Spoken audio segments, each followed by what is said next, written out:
Good morning, class. Come on in. It's good to see you. I hope you all had a good weekend and you rested up. I've got a great lesson plan for you today, so take your seats, put your cell phones away, okay? No cell phones here.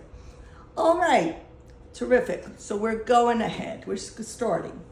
So, did anybody drive past the post office on the way to school today? Did anybody see anything different? Yoko? Yes? Yes, that's correct. The flag was part way down the pole. It wasn't all the way up. That means it was called, which is called half-mast.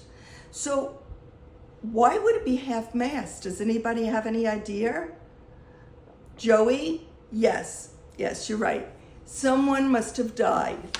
Sometimes when people pass away that are important, a president or someone that's very important to our country, we lower the flag. Why would we lower the flag? Does anybody know? Is there a symbolism because of that?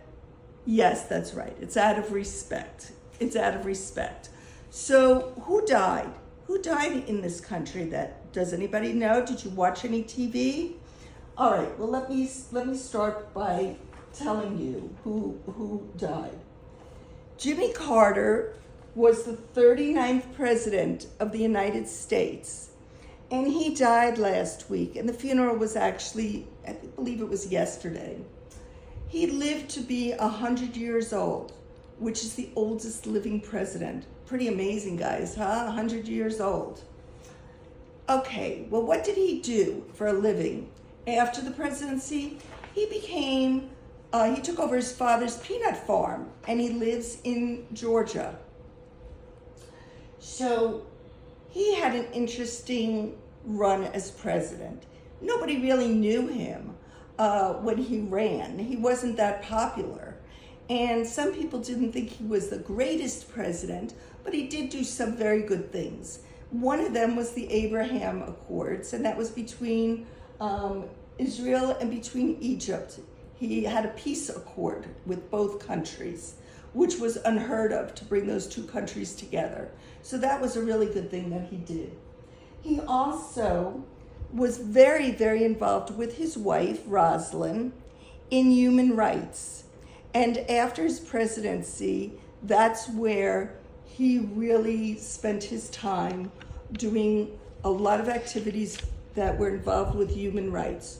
So what is human rights? Human rights is the opportunity, to be healthy, to live in a home, to have medical care, to have freedom from torture, to be able to to live without discrimination. These are just some of the ideas, examples of human rights. Has anybody heard of human rights in your countries? Do you have rules that you have to live by? Are there certain things in your country that you have to do to establish a good and well life? Well, human rights is national as well as international. So I'm sure that in some of your countries, in Japan, in Korea, in Mexico, there are some of these rights that are discussed in your government.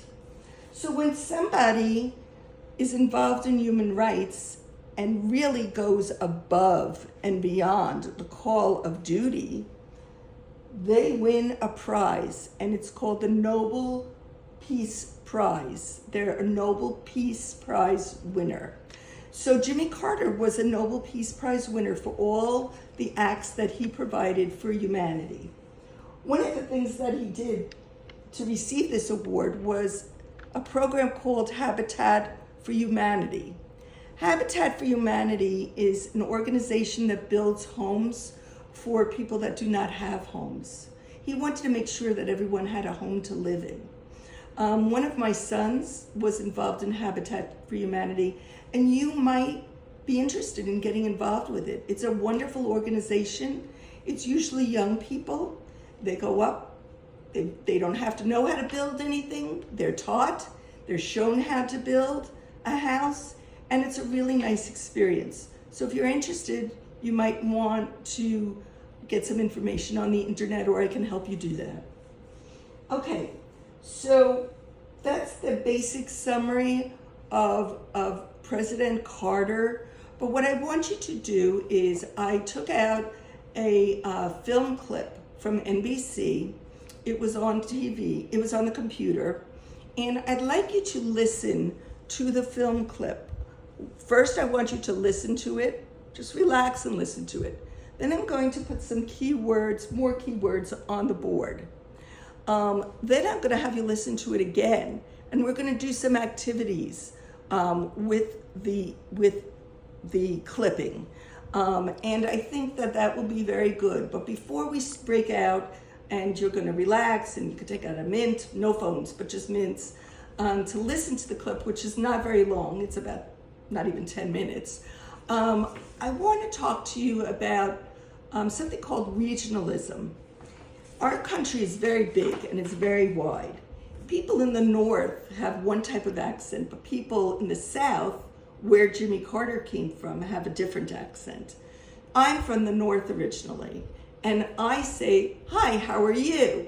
Well, people in the South say, "Hi, y'all." So it's a little bit different. So when you listen to the clip, Jimmy Carter's going to be speaking, and you might have a little bit difficulty understanding what he says. And if you do, we can listen to those parts again, or you can come to me and tell me, Miss Debbie, I don't understand what he said, and we can go over it. But I just wanted to make you aware that in the north part of the country, they speak differently. They have a different accent than in the southern part of the country. And then you have the western part of the country, where they're a little different also. So I want you to sit back, I want you to enjoy. If you'd like to sit next to someone, if you want to pair up, that's fine, I have no problem. You can pair up, relax, listen to the video, and I'm going to be handing out some forms to you. And if you have any questions, you can raise your hand now and I'll answer them.